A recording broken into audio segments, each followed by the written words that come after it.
आप देख रहे होंगे खाड़ी देशों में युद्ध चल रहा है, खाड़ी देशों में युद्ध चल रहा है, युद्ध खाड़ी में हो रहा है। दुनिया में आर्थिक अराजकता होगी, लेकिन भारत इन अन्नदाता किसानों के पुरुषार्थ से, अपने यशस्वी नेतृत्व से, देश के यशस्वी नेतृत्व के मार्गदर्शन में सीना तान करके अपने विकास की यात्रा को आगे बढ़ाई जा रहा है। उसमें कोई किसी प्रकार का कोई फर्क नहीं। यह समय है जब पूरा देश एकजुट होकर के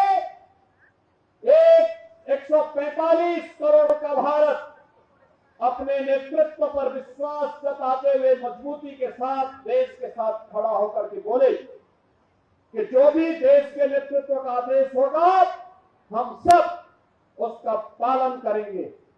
लेकिन बहनों और भाइयों, जब दुनिया अराजकता में, अव्यवस्था में त्रस्त है, भारत मजबूती के साथ विकास की नई ऊंचाइयों को प्राप्त कर रहा है, तब लोग अफवाह का सहारा बनाने का प्रयास कर रहे हैं, अफवाह फैला रहे हैं, अफवाह के नाम पर अराजकता फैला रहे हैं।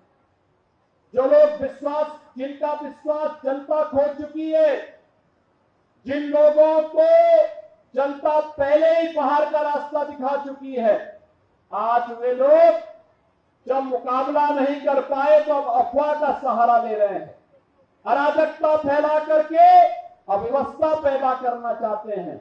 हमें अव्यवस्था और अराजकता को नहीं फैलने देनी है, मिलकर के कार्य करना है। एक भारत श्रेष्ठ भारत के निर्माण में हम सबको मजबूती के साथ कार्य करना है, क्योंकि देश सुरक्षित रहेगा तो सनातन भी सुरक्षित रहेगा, और सनातन सुरक्षित रहेगा तो देश भी सुरक्षित रहेगा। दोनों एक दूसरे के पूरक हैं, दोनों को एक दूसरे से अलग करके नहीं रखा जा सकता है। हम सब मिलकर के उस दिशा में प्रयास करें। आजादी के बाद तो अनेक लोगों को सरकार बनाने का अवसर प्राप्त हुआ था, तमाम लोग आए गए, किसी ने आपकी आस्था के बारे में क्यों नहीं सोचा? क्योंकि उनके पास फुर्सत नहीं थी, तुष्टीकरण से फुर्सत नहीं थी, वोट बैंक से फुर्सत नहीं थी। मोदी जी आए, केंद्र में और राज्य में एक जैसी सरकार बनी, परिणाम क्या है? परिणाम है राम मंदिर का निर्माण हो गया है, और राम मंदिर का निर्माण हो गया है तो उत्तर प्रदेश वासियों को सुरक्षा की गारंटी और देशवासियों की आस्था की गारंटी अयोध्या ने पूरे देशवासियों को, पूरे सनातन धर्मावलंबियों को दी थी। बहनों और भाइयों, ऐसे ही काशी में काशी विश्वनाथ धाम बन गया, महाकाल में महाकाल का महालोक बन गया है, उत्तराखंड में केदारपुरी में और बद्रीनाथपुरी में वहां पर भी भव्य धाम का निर्माण हो चुका है। ये तब होता है जब उसके बारे में सोचने वाली सरकारें होती हैं।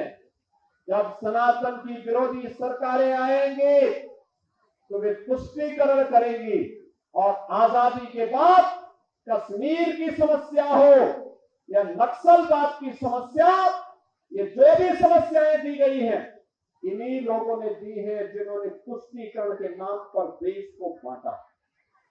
जब देश में जनचेतना जागरूक हुई तो जनचेतना के जागरण का परिणाम क्या था? जनचेतना का परिणाम था कि लोगों के मन में आया कि इन लोगों ने अन्याय किया है सनातन के प्रति, देश के प्रति, उनको अविश्वास का प्रतीक बना दिया और विश्वास जताया भारतीय जनता पार्टी पे, मोदी जी पे। आज देश के अंदर मोदी जी के नेतृत्व में वह भाव आगे बढ़कर के काम कर रहा है जो भारत की जनता जिस रूप में अब देश को लेकर के चलना चाहती थी। जिन लोगों ने विश्वास को दिया है, आज वे भारत के संवैधानिक संस्थाओं पे अविश्वास जता रही है।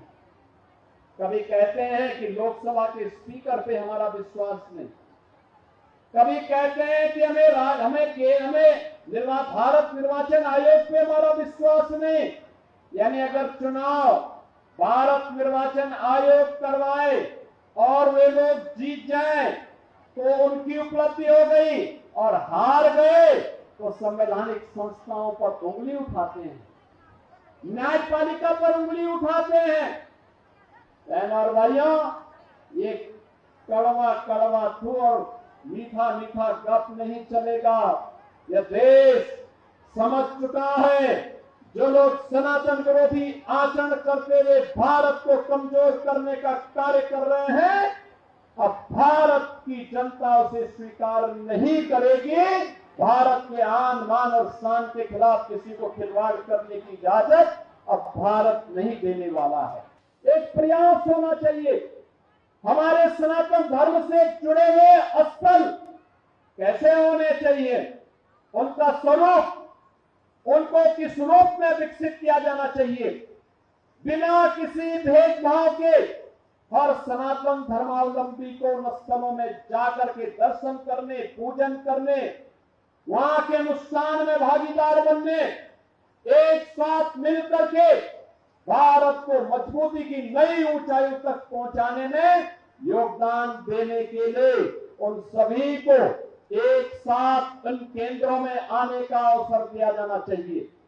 हमारे धर्मस्थल केवल पूजा के स्थल मात्र नहीं है, जिन्हें धर्मस्थल कहते हैं, या केवल आस्था के केंद्र नहीं है, ये राष्ट्र की चेतना के भी केंद्र होते हैं।